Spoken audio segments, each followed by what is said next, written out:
Hey guys, it's Castro72 and I'm here with my March 2014 thrift store pickups. Found a little bit more than I did last month, which is good, because last month I didn't find almost anything. I think I had like 2 items. But Salvation Army. Went to the Salvation Army and I found a Game Boy game. NBA Jam 99 for, actually it's a Game Boy Color game, which is also black and white compatible. Rarity 2. Valued at $4. Got this one for $1.99 at Salvation Army. It's random. I like NBA Jam. I haven't tried. I don't know how it translates to the Game Boy, but haven't tried it yet. Second thing I got at the Salvation Army was this GameCube extension cable, which was, I guess, like on like a price cut or something, because I got it for 99 cents, even though it's marked at $1.99. It's brand new. No one ever used it, so I thought I'd pick that up. No, I still use my GameCube, and like if I don't have my Wavebird, or like if I have someone who'd like to play, extension cable, always a plus. They won't be yanking the system off the shelf or whatever. Second, I went to the Brown Elephant, one of my favorite retail shops, and I found a Sega Genesis game. Super Street Fighter 2, the new challengers, a Rarity 2, valued at $4. I got this for $1. It's a little beat up, and it's not complete actually. It's just the cartridge. The cartridge is really good, and I had this cartridge, but it just wasn't in the greatest shape. I thought I'd get this one because it actually had the case. Now, if I could only find the instructions, it's a common game, but I got it for $1.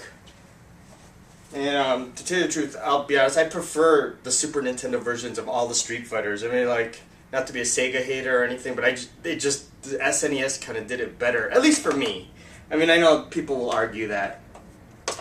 I got a DS game from the Brown Elephant too, Magnetica. Now this one was complete, and I think PopCap Games has a similar game called Montezuma or something. I think I have it on my Xbox. But Magnetica for the DS is, the guy I think cut me a deal because it says $3 on the case. I don't know, if you can see that little sticker, but he gave it to me for $1. Probably because I was getting the Sega Genesis one and he just threw it in as $1. And actually, the little code for the Nintendo Club that's in here, that I was able to register it, that on my Nintendo, I forget what it's called, like the Nintendo Club that Nintendo puts up online. I was able to register this as one of my games because no one had registered it. The code was still active. So that was a plus. Then I found 2 GameCube games at the Brown Elephant. I don't know, I guess it's WWE, WrestleMania 19. Which was $3, and this was complete as well. Disc is pristine, pretty good. Nice to have that. I don't think I might have Legends of Wrestling 2 for my GameCube, but other than that, I think I have that. I have the Bandai game Muscle. I think those are my only wrestling games for GameCube. But I heard GameCube is actually a pretty good system for wrestling games. And then I found this other game called Zoo Cube for $3, also complete. It's a puzzle game. I don't know. I think it's European made, I'll be honest. Puzzle Kings is the developer. I looked at it on Wikipedia. I think it's actually a Western made puzzle game, so it's not Japanese. I remember this coming out, I think when I first got my GameCube. I think it's an early release, and I really didn't pay attention to it. Haven't tried it yet. Obviously this was a used copy from GameStop, but ended up at the resale shop. Got that for $3. Last but not least, I got some stuff from the Unique Thrift Store. They're pretty much all Game Boy stuff. I got A Bug's Life for Game Boy Color. It's also black and white compatible. Rarity 1, valued at $8. Got that for $2.99. I found this actually boxed, I think, 2 months ago. That's pristine. I don't know, I picked this one up just because, well, maybe wanted a second copy. Bug's Life. I mean, movie was nice, but I hear the game's kind of horrible. I still haven't played it. Next, I found the Bugs Bunny Crazy Castle 2. Rarity 2 valued at $8. Got this for $2.99. I think this is the Nintendo re-release. Kemco actually released it the first time, and then it became like some sort of million seller. I can't believe it. And Nintendo re-released it. This is the re-release.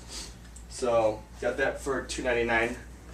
Rarity, again, like I said, Rarity 2 valued at $8. Then I found a Game Boy Advance game, Star Wars Episode 3, Revenge of the Sith. Got this for $2.99. Digital Press hasn't done Rarity on Game Boy Advance games yet.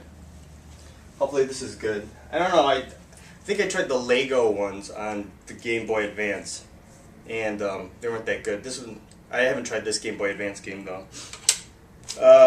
Last but not least, it was kind of weird. I got this, like, it was in a Game Gear case, and there were two things in here that they were selling as a combo for $3.99. And I'll open it up real quick. One was Rugrats Time Traveler. Rugrats Time Travelers, which is a Rarity 2, valued at $7. So I guess I got it for $2 if I split the $3.99 difference between these two items. So Rugrats Time Travelers for Game Boy Color. And I found this DS game in this case too, and no Game Gear game actually, but this is something called Sally's Salon. So I guess I got it at $2. Now the funny thing is I looked online, and this game goes for like $60 to $70 boxed or something, or like brand new. I'm like wondering why. I mean, the actual loose game card is like cheap, like maybe like $15 or something on Amazon. And I'm like, isn't this like shovelware? I don't know. Anyway, Sally's Salon looks like a little girl's game, but it actually looks like it has some value on Amazon. If you guys can fill me in on that, I'd greatly appreciate it. Anyway, also last but not least, I want to give a shout out to, I hope I'm saying this right, Hafiz Hussain from Snellville, Georgia. He sent me my first ever fan letter. So, dude, thanks a lot. Thank you for being a lifelong fan of my show. I'll take into consideration the little tips you gave me, right, man? So, giving you a shout out. Thanks a lot. Anyway, guys, that's what I found for the month of March. Until then, happy gaming.